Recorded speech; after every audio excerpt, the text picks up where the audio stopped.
ప్రకృతి వ్యవసాయం ద్వారా పండించే పంటల వల్ల ప్రజల ఆరోగ్యం మెరుగుపడుతుంది అని అధ్యయనాలు చెప్తున్నాయి. దీంతో తెలుగు రాష్ట్రాల్లో సుమారు 6 లక్షల మంది ప్రకృతి సాగు చేస్తున్నారు. అయితే ప్రకాశం జిల్లాకు ఒక ప్రత్యేకత ఉంది. ఇక్కడి మహిళా రైతులు ప్రకృతి సాగును నమ్ముకొని లాభాలు గడించడం విశేషం.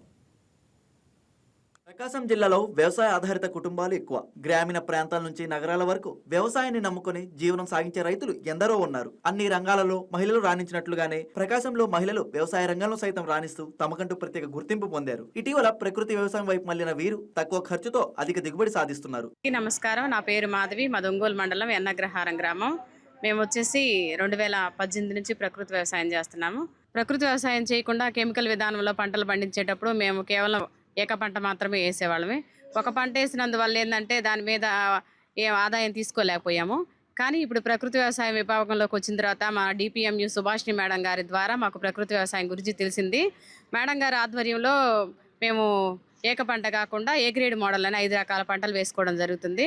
పంటలు వేసుకునే ముందు మేము అంతకుముందు గ్రీన్ మెన్యూర్ ఒక సీడు వేసేవాళ్ళం, లేకపోతే లేదు. అలా కాకుండా ఇప్పుడు ప్రకృతి వ్యవసాయ విభాగంలో పంటలు వేయడం మొదలు పెట్టిన తర్వాత PMDS 30 రకాల విత్తనాలతో PMDS కిట్ తీసుకొచ్చుకొని వేయడం జరుగుతుంది. అది పశువులు మేతగా కోసుకొని అక్కడ ఆదాయం పొందుతున్నాము. గోమూత్రం, పశువుల పేడ, వేప నూనె లాంటి ప్రకృతి పదార్థాలతో స్వయంగా ఎరువులను తయారు చేసుకుంటూ సాగులో సక్సెస్ సాధిస్తున్నారు. ప్రకాశం జిల్లా ప్రకృతి వ్యవసాయ ప్రాజెక్ట్ మేనేజర్ సుభాష్ని ప్రోత్సాహంతో ఏడాదికి ప్రకృతి వ్యవసాయ సాగు రైతన్నల సంఖ్య పెరుగుతూ వస్తుంది. వర్మీ కంపోస్ట్ చేసేవాడిని. వర్మీ కంపోస్ట్ కన్నా ఒక ఆవు 30 ఎకరాల వ్యవసాయం చేయొచ్చు అనేది ఒక మీటింగ్ అన్న తర్వాత ఈ ప్రకృతి వ్యవసాయంలో రావడం జరిగింది. అప్పటి నుంచి నేను ఈ ప్రకృతి వ్యవసాయం చేయటం వల్ల ఏంటంటే భూమి ఆరోగ్యము, రైతు ఆరోగ్యం కూడా బాగుంటుంది. రైతు ఖర్చు కూడా తగ్గుతుంది. ఈ పండిన పంట నాణ్యత పెరుగుతుంది. గింజ అదే కెమికల్లో పండిన పంట 2-3 నెలలకు పుచ్చు వచ్చింది. ఏసీలోనే పెట్టాలా. కానీ ప్రకృతి వ్యవసాయంలో పండిన పంట ఎన్నాళ్ళు ఇంట్లో పెట్టుకున్నా కూడా పుచ్చు రాదు. ఈ నిదర్శనం నాకేంది అక్కడ తెలిసింది. రెండోది ఏంటంటే ఆరోగ్యపరంగా కూడా నేను చాలా ఇబ్బంది పడేవాడిని. కానీ ఈ ప్రకృతి వ్యవసాయంలోకి వచ్చినాక ఆరోగ్యం కూడా నాకు కుదరపడింది. ప్రకృతి వ్యవసాయం ద్వారా తక్కువ ఖర్చుతో అధిక దిగుబడి సాధించవచ్చని ప్రకాశం జిల్లా ప్రకృతి వ్యవసాయ ప్రాజెక్ట్ అధికారి సుభాష్ని తెలిపారు. ప్రకాశం జిల్లా మహిళా రైతులు ప్రకృతి వ్యవసాయంలో ఇతర జిల్లాల రైతులకు ఆదర్శంగా నిలుస్తున్నారని చెప్పడంలో అతిశయోక్తి లేదు. చాలా తక్కువ. ఇవి చాలా మినిమం కాస్ట్. 3 లీటర్లు కావాలంటే 150 రూపాయలే. ఒక్కొక్క లీటర్ 50 రూపాయలే.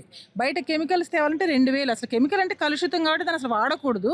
కంపేర్ చేసుకున్నప్పుడు ఇది 150 రూపీస్. అది కూడా ఫ్రీగా ఇస్తే దాని వాల్యూ ఇది ఉండదని వీళ్ళు కూడా తయారు చేయడానికి ఆ కషాయాలు, ఆకులు అవన్నీ తెచ్చుకోవాలి. యూరిన్, డంగ్ కూడా కొనుక్కోవాలి. కాబట్టి వాటి కోసం మినిమం కాస్ట్ పెడతాం. 50 రూపీస్ పర్ లీటర్ పెడతాం. అప్పుడు పెట్టుబడి ఖర్చు చాలా తగ్గుతుంది రైతుకి. దిగుబడి మాత్రం తగ్గదండి. దిగుబడి తగ్గుతుందని ఒక అపోహ ఉంది. కానీ వీటిని లెక్క ప్రకారము, టైం ప్రకారము యూజ్ చేస్తే ఫస్ట్ ఇయర్ కూడా దిగుబడి తగ్గదు. అలా చేస్తున్న రైతు సోదరులు కూడా ఉన్నారు. హాయ్ వ్యూయర్స్, ఈ వీడియో మీకు నచ్చినట్లయితే లైక్ కొట్టి షేర్ చేసి YK టీవీని సబ్స్క్రైబ్ చేసుకోండి.